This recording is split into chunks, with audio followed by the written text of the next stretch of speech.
فحياة كل واحد فينا فصل ما يتحكيش، مش عشان مش مهم ولا عشان بيألمنا، بس عشان ببساطة ما ينفعش يتقال.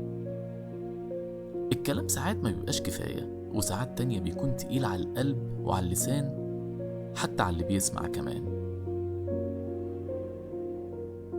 في حاجات بنعدي بيها بتفضل عايشة جوانا من غير ما بناخد بالنا، بتفضل ساكنة كده في ركن صغير من ذاكرتنا. ممكن نخبيها، ندفنها، أو حتى بنغطيها بأي حاجة، بس دايما بنحس بيها، بنفتكرها من غير قصد، وممكن نلمحها في ملامح الناس كمان.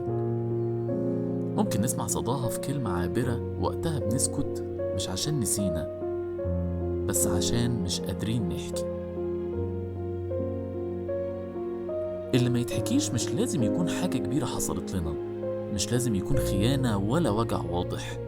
أوقات بيكون حاجة بسيطة جدا، ممكن تكون نظرة، لحظة، كلمة، أو حتى إحساس مر وعدى، ولكنه ساب علامة وحصل حاجة وفضلت ساكنة لأنها اتقالت في وقت غلط أو ما اتسمعتش بالطريقة الصح.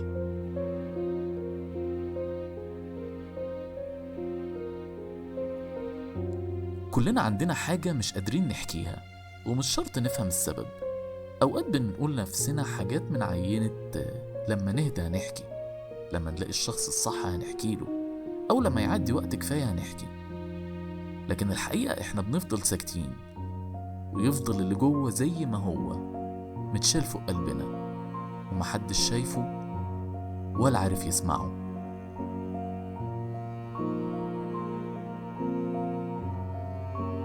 المجتمع حوالينا ساعات بيشجعنا نحكي، وساعات بيحكم علينا من غير ما يسمع أصلا، فتعودنا نخبي. بنتعود نضحك ونقول مفيش حاجة، بنغير المواضيع وبنضحك أكتر عشان نغطي على اللي جوانا. وده مش ضعف مننا ولا جبن، ده نوع من أنواع النجاة، لأن الحكي محتاج أمان، ومحتاج وقت، ومحتاج قلب يسمع بجد من غير ما يحكم. اللي ما يتحكيش مش دايما سر، ومش لازم يكون في حاجة غلط. هو ببساطة الحتة اللي جوه كل واحد فينا، اللي محدش يعرفها غيره، الحتة اللي سايبها لنفسك كده، واللي بتقفل عليها لما الدنيا تزعق، واللي بترجع لها كل لما يبقى في حاجة حواليك بتبوظ.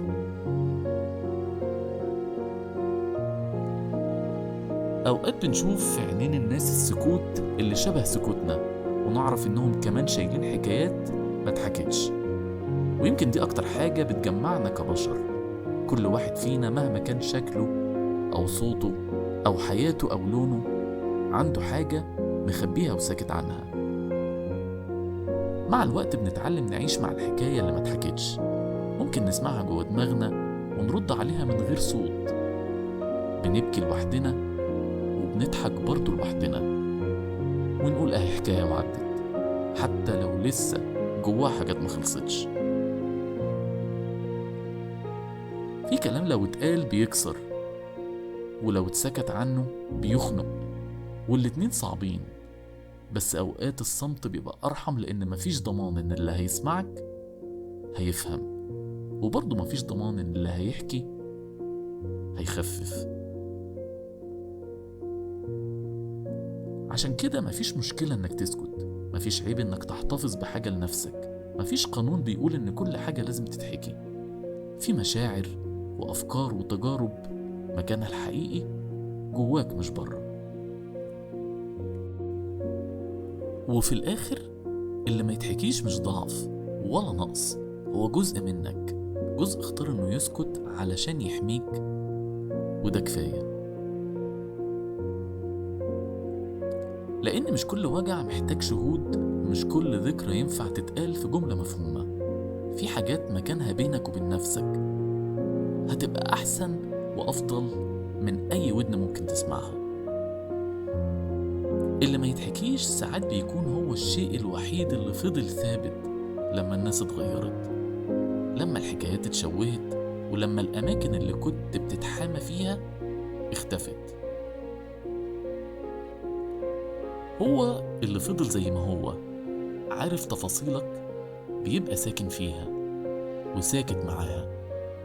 أوقات بتفتكر إنك نسيته، تمشي في الشارع، تضحك مع الناس، تبني حاجات جديدة، بس في لحظة هدوء وسط الزحمة تلاقيه بيرجع لك من غير أي صوت ومن غير أي استئذان. اللي ما يتحكيش بيعيش جواك، مش كضيف تقيل ولا حمل على كتفك، بس كجزء منك، من تكوينك، من شخصيتك كإنسان، كعلامة مش لازم تبان بس دايما موجودة. مش لازم تحكي علشان ترتاح، ولا تسرد علشان تثبت لنفسك إنك عديت. أوقات الراحة بتيجي من القبول، إنك تقبل إن في جزء منك هيفضل ساكت، وإن ده الطبيعي. طبيعي إنك تحتفظ بحكاية لنفسك، طبيعي إنك تحب من غير ما تقول وتخاف من غير ما تشرح، طبيعي إنك تندم من غير ما تعترف. السكوت مش دايما هروب، ولكن السكوت أوقات بيكون احترام لنفسك اللي اتحملت بزيادة. يمكن اللي ما يتحكيش هو اللي خلاك توصل للي انت فيه دلوقتي، واقف وثابت وساكت بس فاهم. علشان كده ما تحاولش دايما انك تشرح ولا تضغط على نفسك علشان تبوح. لو جواك حاجة ساكتة سيبها ساكتة. ساعات السلام مش في الكلام، السلام في المساحة اللي بتسيبها للحاجة عشان تفضل زي ما هي، من غير تحليل ومن غير أي محاولة للفهم، من غير رغبة حتى في الحكي. كل اللي انت محتاجه انك تعيش، حتى لو معاك وجع ما بيتقالش، حتى لو بتضحك فوق حاجة ما خلصتش، لأنك مش لوحدك. في ناس كتير قوي ما بتحكيش، بس بتفهمك من غير ما تقول.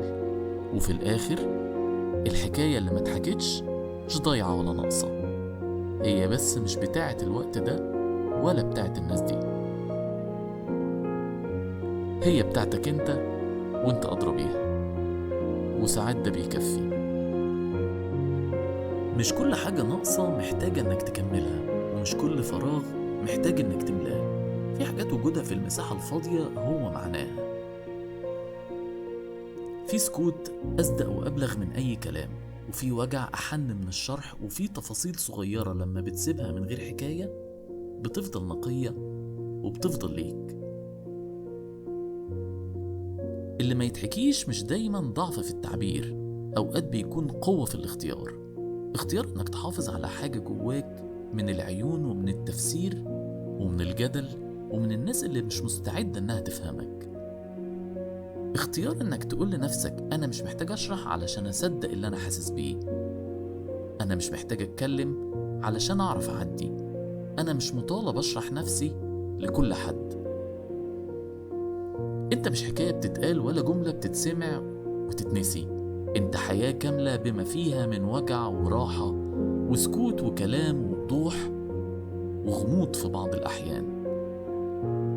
يمكن أجمل حاجة جواك هي لسه اللي محدش سمعها ولا حد لمسها ولا حتى انت حكيتها قبل كده. الحاجة اللي فضلت خاصة بيك انت وساكتة بس حقيقية، هي دي أحسن حاجة جواك.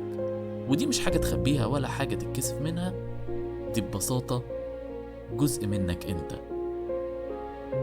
أنا محمد حلمي، وانت كنت بتسمع حلقة من حلقات بودكاست غاوي حكاوي.